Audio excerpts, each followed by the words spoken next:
மகாபாரதம் அகண்ட பாரதத்தின் பெருமிதனை உலகிற்கு உணர்த்திடும் இந்து மத இதிகாச காவியம். மகாபாரத தொடரில் வீழ்ந்தது ராஜநாகம் விரிவுரை வழங்குபவர் மாபாரத செல்வி திருமதி இளம்பிறை மணிமாறன் எம்ஜி அவர்கள். குருட்சேத்திர யுத்த களத்தில் பாண்டவர்களை எதிர்த்த துரியோதனன் வீழ்ந்தார். வீழ்ந்தது துரியோதனன் எனும் ராஜநாகம். பகவான் ஸ்ரீ கிருஷ்ணனின் துணை கொண்டு பாண்டவர்கள் வீழ்த்தினர். கோபம், பொறாமை, பேராசை, பிறர் நாட்டினை அபகரிக்கும் சூழ்ச்சி இத்தனை இருந்தாலும் பிறரிடம் காண முடியாத பாரத கதையில் படித்து உணரக்கூடிய பல நல்ல குணங்கள் அவனிடம் இருந்ததை வீழ்ந்தது ராஜநாகம் என விரிவுரை வழங்கியிருக்கிறார் மாபாரத செல்வி நாவுக்கரசி திருமதி இளம்பிறை மணிமாறன் எம்ஏ அவர்கள். பாரத கலை அபிமானிகள் மனதில் நீங்காத இடம்பெற்ற துரியோதனனின் தனி மனித சிறப்பை நாமும் அறிவோம் வாரீர் என உங்களை அழைக்கின்றோம். இவ்வரிய ஒளிநாடாவினை அன்பர்களுக்காக வழங்குபவர் மதுரை மாவட்ட ஜனகல்யாண் தலைவர், மதுரை காமராஜர் சாலை ஆனந்தா மெட்டல் கம்பெனி உரிமையாளர் திரு ஆனந்தா டி அமிர்தம் அவர்கள்.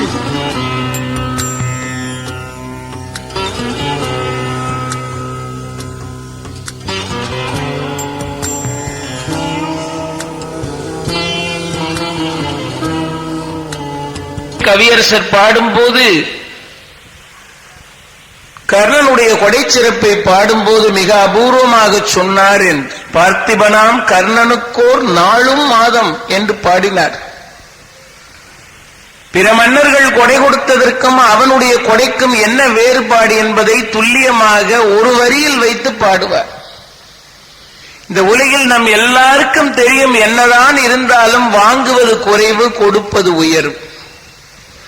அதனால்தான் கொடுப்பவனுடைய கை எப்பொழுதும் மேலே இருக்கிறது, வாங்குகிறவனுடைய கை கீழே இருக்கிறது. ஒரு பொருளை கொடுத்தால் கொடுக்கிறவன் கை மேலே இருக்கும், வாங்குகிறவன் கை தாழே இருக்கும். அரசவையிலே மன்னர்கள் வறுமையாளர்களுக்கு பரிசு பொருள்களை கொடுத்து அவர்களது வறுமையை போக்கும் போது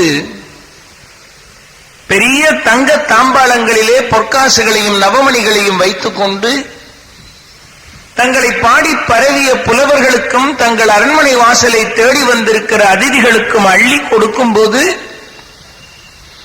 தங்கள் இரண்டு கைகளாலும் அள்ளி எடுத்து இப்படி அழிக்கிற காலத்தில் வாங்குகிற புலவன் இல்லையானால் அதிதி அதை கையில் வாங்குகிற போது தலையை குனிந்து கொண்டு மன்னருடைய கைக்கும் கீழாக தன் கையை தாழ்த்தி தன்னுடைய உடலை வளைத்து பெற்றுக் கொள்கிற காட்சியைத்தான் உலகத்தில் நாம் பார்ப்போம். எவ்வளவு பெரிய தானமாக இருந்தாலும் கொடுக்கிறவன் கை மேலேயும் வாங்குகிறவன் கை கீழேயும் இருக்கும். ஆனால் மற்ற மன்னர்களைப் போல அல்லாமல் அவன் மட்டும் சற்று வித்தியாசமாக தானம் கொடுத்தான் என்று கவியரசர் கண்ணதாசன் பாடினார். எல்லா மன்னர்களும் பொருள்களை கையில் அள்ளி கொடுப்பார்கள், கீழே கையை வைத்துக் கொண்டு மற்றவர்கள் வாங்கிக் கொள்வார்கள். வாங்குகிறவனை அப்படி தாழ்வுபடுத்தக்கூடாது என்பதனால் கர்ணன் மட்டும் தன்னுடைய கைகளில் பொருளை வைத்துக் கொண்டு நீட்டுவான். வேண்டியவர்கள் அவன் கைக்கு மேலிருந்து எடுத்துக் கொள்வார்கள் என்றார். அவர்கள் மேலாக அதை எடுத்துக் கொள்ளுகிற போது வாங்குகிற கை மேலேயும் கொடுக்கிற கை கீழேயும் இருந்ததனால் உலகில் எந்த கொடையாளிக்கும் கிடைக்காத பெரும் சிறப்பு கர்ணனுக்கு கிடைத்தது. அதை ஒரு வரியில் மிக துல்லியமாகவும் அழகாகவும் பாடுவார். மன்னவர் பொருள்களை கைகொண்டு நீட்டுவார், மற்றவர் பணிந்து கொள்வார்.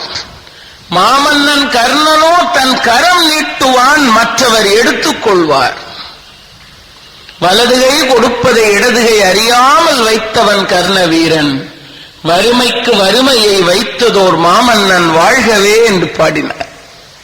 தர்மபுத்திரன் சொன்னான், உன்னை போல் இரண்டு கையாலும் கொடை கொடுத்தவர்கள் யாரும் இருக்க மாட்டார்கள்.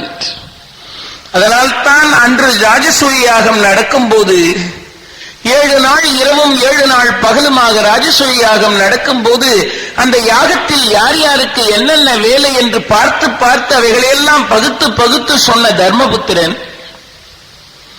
30 லட்சம் பேருக்கு உணவு அருத்தினான் என்று பார்த்தோமே.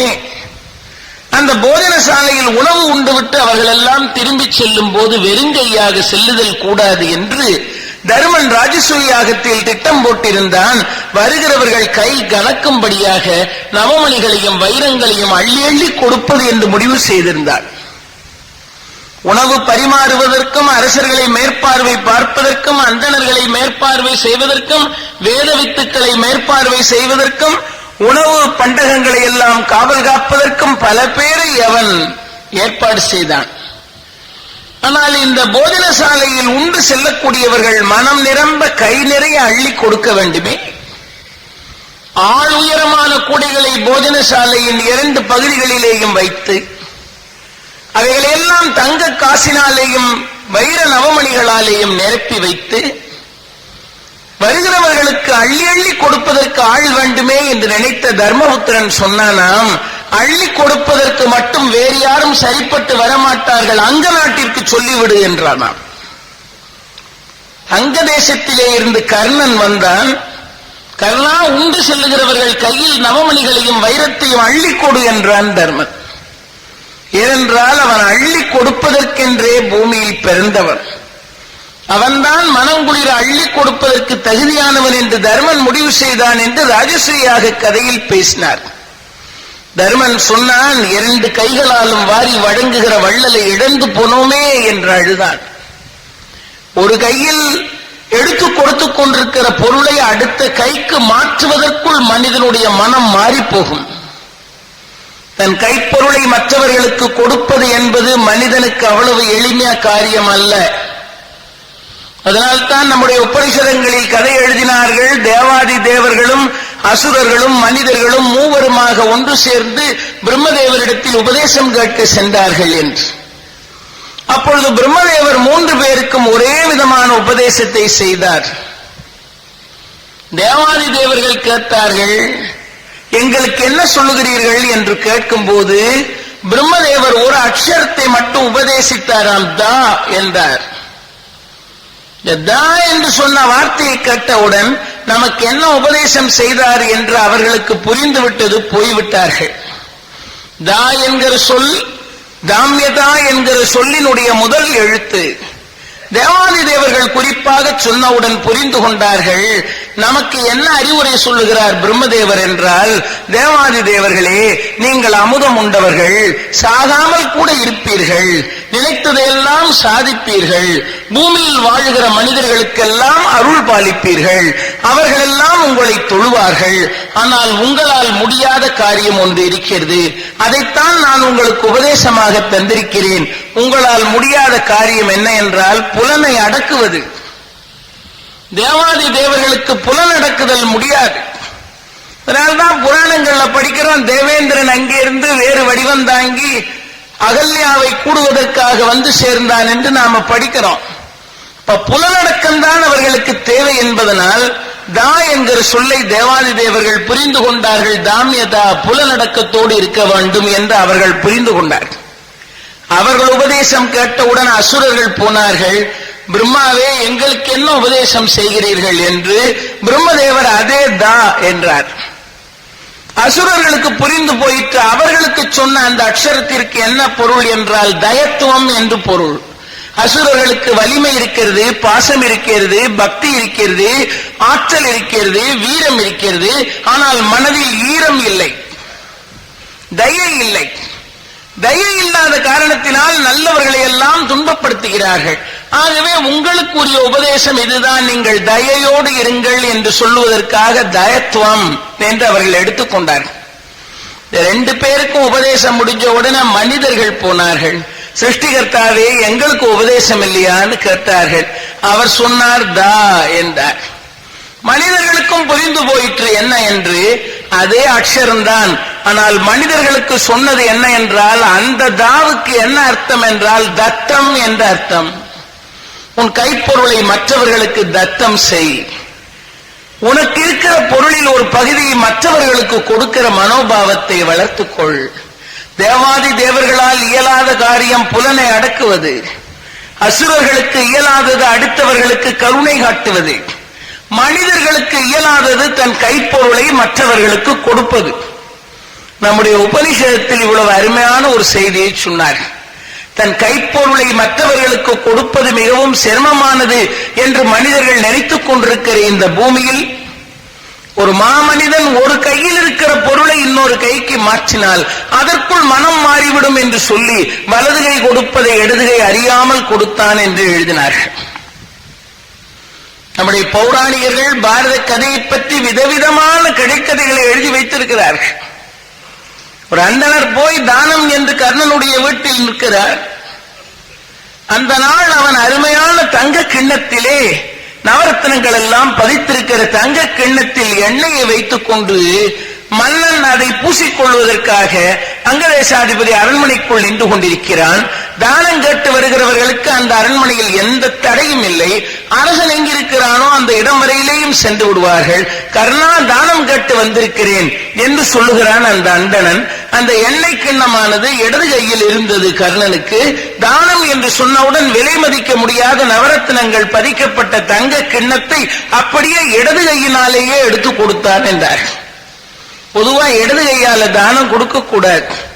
இடது கையால் கொடுத்தான் என்று சொன்னார்களே, அதற்கும் நம்முடைய பெருமக்கள் எழுதினார்கள், இடது கையிலிருந்து வலது கைக்கு மாறுவதற்குள் கூட தாமதமாகிவிடும் என்பதனால் வந்தவனின் வறுமை பெரிது என்று கருதி உடனுக்குடன் கொடுத்தவன்.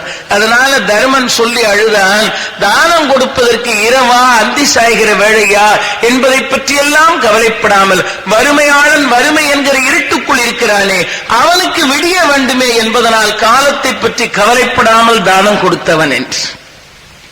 ஆகவே தாழாத துயரத்தில் அவனை இழந்து தாங்க முடியாத துன்பத்தில் பாண்டவர்கள் துடித்துக் கொண்டிருந்தார்கள். 18வது நாள் யுத்தத்தை சந்திக்க வேண்டிய கட்டாயம் அவர்களுக்கு உண்டாயிற்று. பாண்டவர்கள் தங்கள் சோர்வையெல்லாம் பகவான் ஸ்ரீ கிருஷ்ணர் அவர்களை கொஞ்சம் கொஞ்சமாக ஆறுதல் படுத்தி தேற்றி 18வது நாள் யுத்தகலத்தை சந்திப்பதற்காக அவர்களை தயார் செய்கிறார். இந்த 18வது நாள் யுத்தகலத்திலேதான் துரியோதனாதியர்களுக்கு சேனாதிபதியாக எந்த மத்திர தேசாதிபதி மனமில்லாமல் கர்ணனுக்கு சாரத்தியம் செய்தானோ அந்த மத்திர தேசாதிபதியான சல்லியன் 18வது நாள் யுத்தத்திலே துரியோதனாதியர்களின் சேனாதிபதியாக ஆனான். அவன்தான் தலைவனாக இருந்து படை நடத்துகிறான். இந்த 17 நாள் யுத்தத்திலேயும் தர்மபுத்திரர் மிகச் சிறப்பாக யாரையும் எதிர்த்து வீழ்த்தியதாகவோ அம்பு தொடுத்ததாகவோ அடித்ததாகவோ ஆக்ரோஷமாக தன் ஆற்றலை காட்டியதாகவோ 17 நாள் யுத்தத்திலேயும் நம்மால் அதிகம் பார்க்க முடியாது. ஆனால் 18வது நாள் யுத்தம் தொடங்கும் போது பகவான் ஸ்ரீ கிருஷ்ணர் தர்மனை பார்த்து சொல்லுகிறார், தர்மபுத்திரா, இந்த 18வது நாள் யுத்தகலத்திலேயும் உனக்கு ஒரு முக்கியமான வேலை இருக்கிறது. அது என்ன தெரியுமா? உன் மாமன் மத்திர தேசாதிபதியான சல்லியன் அவனை சக்தி ஆயுதத்தை பிரயோகம் செய்து இன்று நீ அழித்தே தீர வேண்டும் என்றார். சல்லியனை அழிப்பது உன்னுடைய வேலைதான். இதற்கு நீ எந்த காரண காரியமும் கற்பித்து விடாதே. சல்லியன் மிகப்பெரிய ஆற்றல் உடையவன். அவனை அழிக்கவில்லை என்றால் போர் முடியாது. சக்தி ஆயுதத்தால் அவனை தாக்குவாயாக என்று பகவான் சொன்ன கட்டளையை ஏற்றுக்கொண்டு 17 நாட்களாக தன் தனித்த ஆற்றலை போர்க்களத்தில் காட்டாமல் இருந்த யுதிஷ்டிரன் 18வது நாள் யுத்தத்தில் தன் மாமனாகிய சல்லியனை எதிர்ப்பதற்காக அவனுக்கென்று இருந்த விசேஷமான சக்தி ஆயுதத்தை எடுத்து பிரயோகம் செய்கிறார். அந்த சக்தி ஆயுதமானது சல்லியனை தேடி போகும்போதும் சல்லியனுக்கு தெரியும், இந்த ஆயுதம் புறப்பட்டு வந்தால் கண்டிப்பாக நான் உயிர் துறக்க வேண்டிய நிலை வரும் என்பது சல்லியனுக்கு தெரியும். இருந்தாலும் அந்த காலத்தில் போர்க்களத்தில் ஆவியை துறக்கிற வீரர்கள் எல்லோரும் நினைத்திருக்கிறார்கள், களத்திலே ஒரு வீரனாக ஒரு சுத்த வீரன் கையால் மடியும் போது வீர சொர்க்கம் அடையலாம் என்கிற பெருமிதம் சாகிற நேரத்தில் கூட அப்படிப்பட்ட வீரர்களுக்கெல்லாம் இருந்திருக்கு. அதனாலதான் ராமாயணத்தில் சொன்னாங்க, மாரீஜன் தபசு பண்ணி கொண்டிருந்தான், வேதாந்த போர்வையை போர்த்தி கொண்டு தபசு பண்ணி கொண்டிருப்பவனை போல மாரீஜன் நடித்துக் கொண்டிருந்தான். காட்டுல போய் சீதையை தூக்கிட்டு வரதுக்காக அந்த மாரீஜனாகிய அரக்கனைத்தான் மான் வேஷம் போட்டு சீதையை போய் மறுட்டு ராவணன்.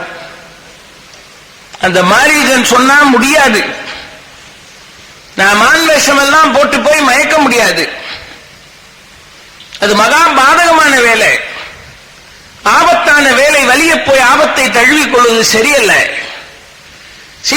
துணைவியாரை நீ அபகரணம் பண்ண போகிறாய். நான் மான் வேஷம் போட்டு அவளுடைய புத்தியை பேதலிக்க வைத்து ராமரையும் லட்சுமணரையும் பிரித்து அவளை தனிமைப்படுத்தி நீ அவளை தூக்கிட்டு போறதுக்கு வழி பண்ணா அந்த பாவத்தில் எனக்கு பெரிய பங்கு உண்டு, நான் செய்ய மாட்டேன். இதை கேட்ட ராவணன் சொன்னா, ஏன் நீ போய் மான் வேஷம் போட்டு சீதையை மறுட்டினால் என்ன தப்பு? ராமருடைய அம்புக்கு நிச்சயமா நான் இரையாகி போவேன். அப்பொழுது ராவணன் சொன்னான், நீ மான் வேடம் போட்டு சீதையை மறுட்ட போக மாட்டேன் என்று சொன்னால் நான் என்ன செய்வேன் தெரியுமா என்றான். என்ன செய்வாய் என்றான் மாரீஜன். என்ன செய்வேனா? என் வடிவாளால் உன்னை வெட்டி குவிப்பேன் என்றான்.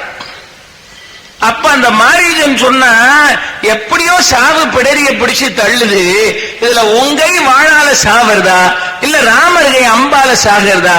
இது ரெண்டுல ஒண்ணுதான்.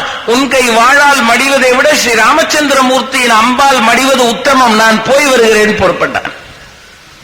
இந்த சாகிற நேரத்தில் கூட சுத்த வீரர்களினால் கொல்லப்படுகிற போது நமக்கு உடனே வீர சொர்க்கம் கிடைக்கும் என்கிற ஒரு பெருமிதம் அவர்களுக்கு இருக்கிறது.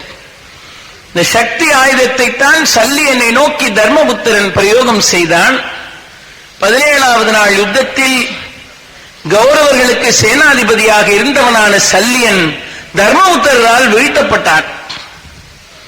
தர்மன் சல்லியனை வீழ்த்திய மாத்திரத்தில் சகாதேவன் நினைத்தான், ஒவ்வொருவரும் தங்கள் சபதத்தை நிறைவேற்றிக் கொண்டே இருக்கிறார்கள்.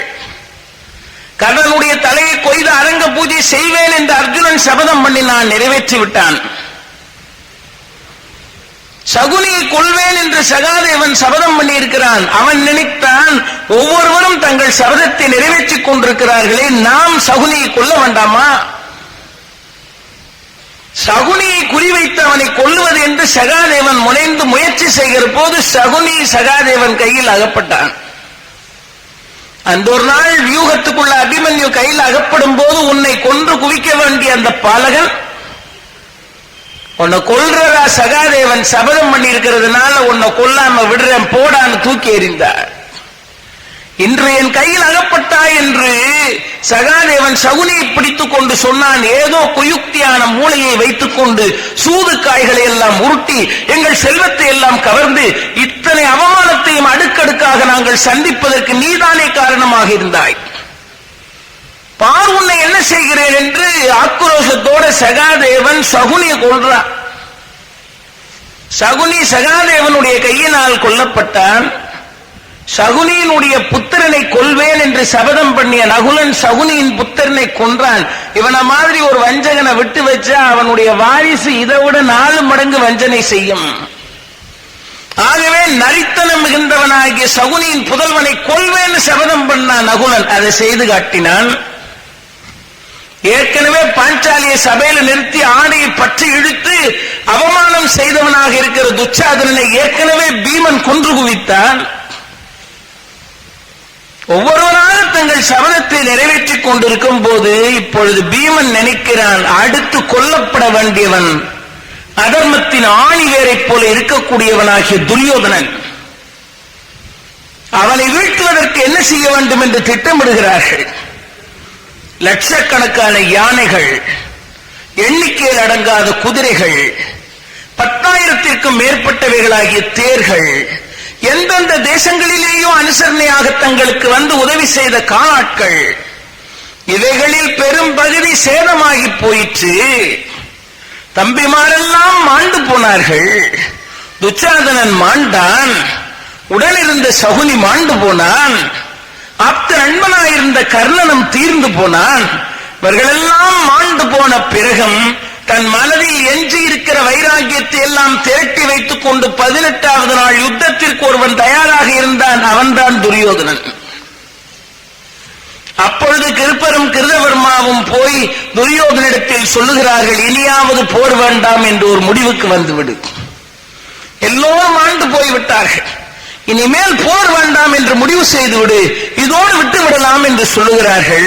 அப்பொழுது துரியோதனன் சொன்னான், பாதி ராஜ்யத்தை கொடு என்று கண்ணன் வந்து கேட்டான். கொடுக்கவில்லை என்றால் என்ன ஆகும் தெரியுமா என்றான். அப்பொழுது என்ன ஆனாலும் ஆகட்டும் என்று சொல்லிவிட்டு நான் போரை சந்தித்தேன். களத்திற்கு வந்த பிறகு ஒவ்வொருவராக மாண்டார்கள். பீஷ்மர் அம்பு படுக்கைக்கு போனார். துரோணர் மோட்சகதி எய்தினார். கர்ணன் மாண்டு போனான், சகுனியும் துச்சாதனனும் என்னை பிரிந்தார்கள், என் தம்பிமாரும் சுற்றத்தவர்களும் மாண்டு போனார்கள். அதற்கு பிறகு எஞ்சி இருக்கிற என் உயிர் வெல்லம் என்று கருதி போர் வேண்டாம் என்கிற ஒரு முடிவுக்கு நான் வந்தால் என்னை இந்த உலகில் யாராவது மன்னிப்பார்களா? இது ஒரு சுத்த வீரனுக்கு அழகா? நீங்கள் எனக்கு அறிவுரை சொல்லக்கூடிய முறை இதுதானா? எனக்காக உயிர் விட்டவர்கள் எந்த உலகத்தில் இருக்கிறார்களோ அந்த உலகத்தை நோக்கி நானும் உயிர் விட்டு சென்றாலும் அது மரியாதையாக இருக்குமே தவிர அவர்கள் உயிரையெல்லாம் காவு கொண்ட பிறகு நான் வாழ்ந்திருப்பது தகுதியானதல்ல என்றார். ஆகவே இந்த களத்தில் கடைசி வரையிலேயும் என்ன என்று பார்ப்பேன் என்றான் துரியோதன். அதான் சொல்லுவார்கள், தோற்க தோற்க ஒருவனுக்கு வீரம் விளைந்து கொண்டே இருக்கிறது என்று சொன்னால் அது ஒரு அபூர்வமான ஒரு அனுபவம். அத்தனை பேரை இழந்து எத்தனையோ யானை குதிரை காலால் படைகளை இழந்த பிறகும் நின்று வெல்லலாம் என்று இன்னும் அவனுக்கு தெம்பும் தைரியமும் இருக்கிறது. ராஜநாகம் என்று அவனுக்கு பெயர் வைத்தார்கள். அவனுடைய கொடி பாம்பு கொடி, அரவத்வஜன். தூது போய் அரவத்வஜனோடு உறுதி சொன்னதும் அப்படின்னா வில்லி, பாம்பு கொடி. அவனுடைய கொடியில் இலச்சினையாக பொறிக்கப்பட்டிருந்தது ஒரு நாகம். அது சாதாரண நாகம் அல்ல, ராஜநாகம். அதனாலதான் அவனுக்கு ராஜநாகம் என்கிற சொல்லை சொன்னாலேயே துரியோதனன் என்று உணரும்படியாக இருந்தது. இந்த நாகத்துக்கு என்ன இயல்பெல்லாம் இருந்துச்சோ அதெல்லாம் இருந்தது அவனுக்கு. நாகத்துக்கு என்ன இயல்பு? மனுஷங்களை கொத்தி உயிரை எடுக்கிறது மட்டும்தான் நாகத்தினுடைய இயல்பா? பிள்ளையார் கோவிலுக்கு போனீங்கன்னா அவருக்கு பூநூலா இருக்கிறது அந்த நாகம்தான். மகாவிஷ்ணுவை வணங்க போனீங்கன்னா அனந்த சயனம் என்கிற பேரால அனந்தனுக்கு மேல சயனத்தில் இருக்கார் பெருமாள். சிவனை வணங்க போனால் நாகபூஷணம் என்று நாகம் கழுத்தில் இருக்கு.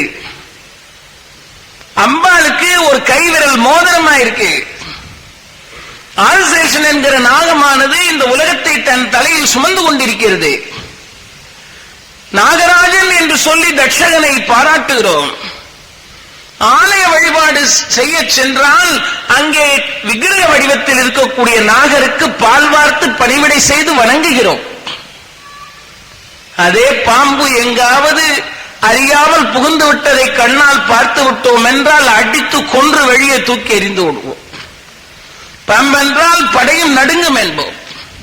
ரெண்டு விதமான இயல்புகள் நம்மிடத்தில் இருக்கிறது.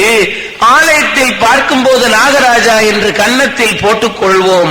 அனாவசியமான இடத்திற்குள் வந்துவிட்டால் அடித்து தொலைத்து விடுவோம். நாக்க வெளியே நாகம் இப்படி நீட்டினா அந்த நாக்கு ரெண்டு நாக்கா வெளியே தெரிகிறது. இரண்டு நாக்கு எல்லாம் அந்த நாகத்தை பொறுத்தவரையில ரெண்டு முரண்பட்ட குணங்கள். ஒரு பக்கத்துல நாகத்துக்கு வழிபாடு, இன்னொரு பக்கத்துல நமக்கு நாகத்தை பார்த்த அச்சம். யார் யாரை காப்பாற்ற வேண்டுமோ அவர்களை நாகம் கடவுளாக இருந்து காப்பாற்றுகிறது. ஒரு சிலர் உடம்பிற்குள் தன்னுடைய விஷத்தை பாய்ச்சவர்களை கொல்லுகிறது. அந்த பேரை கேட்டவுடனே எல்லாருக்கும் நடுக்கமா இருக்கு. பாம்பென்றால் படையும் நடுங்கும் என்பார்கள். இப்படிப்பட்ட இயல்பை உடைய ராஜநாகத்தை தன் கொடியில் இலச்சினையாக பொறித்திருந்தான். அப்படியானால் ராஜநாகத்தை போலவே குணமுடையவனாக அவன் இருந்தான். ராஜநாகத்தை போலவே குணமுடையவன் என்றால் அடித்து தொலைத்து தூர எரிகிறோமே அந்த ஒரு குணம் மட்டும்தானா? இல்லை. ஆலயத்தில் வைத்து நாகராஜா என்று வழிபடுகிற போது என்ன உயர்ந்த பண்புக்காக நாகத்தை வணங்குகிறோமோ அந்த பண்புக்கும் துரியோதனனுக்கும் ஏதாவது சம்பந்தம் இருக்கிறதா என்றால் அதுவும் பாரத கதையில் ஆராய்ச்சி செய்து பார்க்க வேண்டிய விஷயம்.